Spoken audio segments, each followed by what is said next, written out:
Pada tanggal 14 Agustus 1945, Jepang menyerah tanpa syarat kepada sekutu setelah dijatuhkannya bom atom oleh Amerika Serikat di Hiroshima tanggal 6 Agustus 1945 dan Nagasaki tanggal 9 Agustus 1945, yang menyebabkan terjadinya kekosongan kekuasaan. Dalam kekosongan kekuasaan asing tersebut, Soekarno kemudian memproklamasikan kemerdekaan Indonesia pada tanggal 17 Agustus 1945. Setelah kekalahan pihak Jepang, rakyat dan pejuang Indonesia berupaya melucuti senjata para tentara Jepang. Maka timbullah pertempuran-pertempuran yang memakan korban di banyak daerah, salah satunya di Surabaya.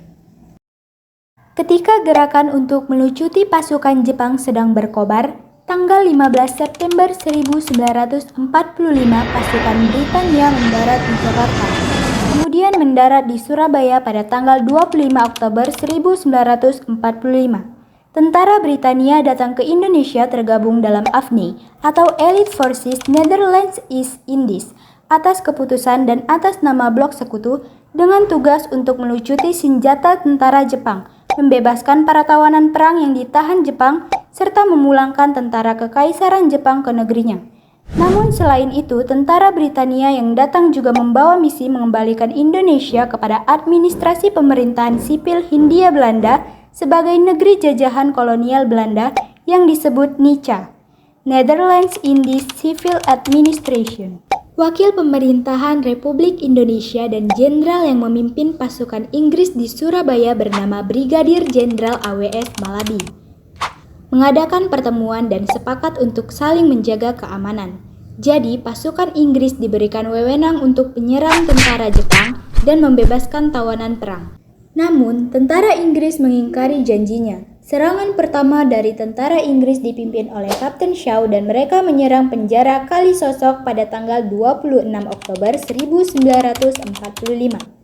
Di sana mereka berhasil membebaskan Kolonel Huiyer yang dulunya ditawan oleh Jepang. Keesokan harinya tanggal 27 Oktober 1945, tentara Inggris menguasai Pangkalan Udara Tanjung Perak, kantor pos besar, dan gedung Bank Internatio. Tentara Inggris menyebarkan pamflet yang berisikan perintah rakyat Surabaya dan Jawa Timur menyerahkan senjata-senjata yang dirampas dari tentara Jepang. Hal tersebut terjadi sampai tanggal 29 Oktober 1945. Akhirnya tempat-tempat yang dikuasai oleh Inggris dapat diambil alih oleh rakyat Indonesia. Pihak Inggris pun meminta bantuan kepada komandan sekutu untuk menghubungi Soekarno. Kemudian Soekarno, Muhammad Hatta, dan Amir Syarifuddin mengadakan rapat dengan Brigjen Malabi. Pada tanggal 30 Oktober 1945, hasil dari rapat tersebut ialah mereka sepakat untuk menghentikan pertempuran. Bentrokan-bentrokan bersenjata di Surabaya tersebut memuncak dengan terbunuhnya Brigadir Jenderal Malabi pada hari yang sama. Hal tersebut terjadi saat tentara Inggris bertempur dengan rakyat di depan Bank Internatio.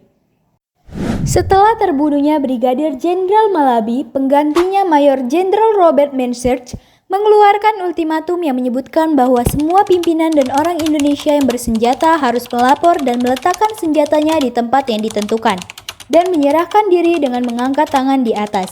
Batas ultimatum adalah jam 6 pagi pada tanggal 10 November 1945.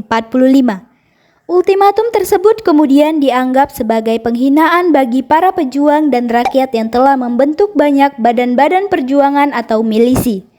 Ultimatum tersebut ditolak oleh pihak Indonesia dengan alasan bahwa Republik Indonesia waktu itu sudah berdiri dan TKR atau Tentara Keamanan Rakyat juga telah dibentuk sebagai pasukan negara. Pada 10 November pagi, tentara Inggris mulai melancarkan serangan. Pasukan sekutu mendapatkan perlawanan dari pasukan dan milisi Indonesia. Dari hari ke hari hingga dari minggu ke minggu lainnya, perlawanan rakyat yang pada awalnya dilakukan secara spontan dan tidak terkoordinasi, makin hari makin teratur. Pertempuran ini mencapai waktu sekitar 3 minggu.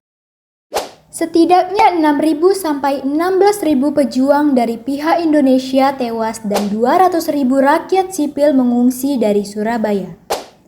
Korban dari pasukan Inggris dan India kira-kira sejumlah 600 sampai 2.000 tentara.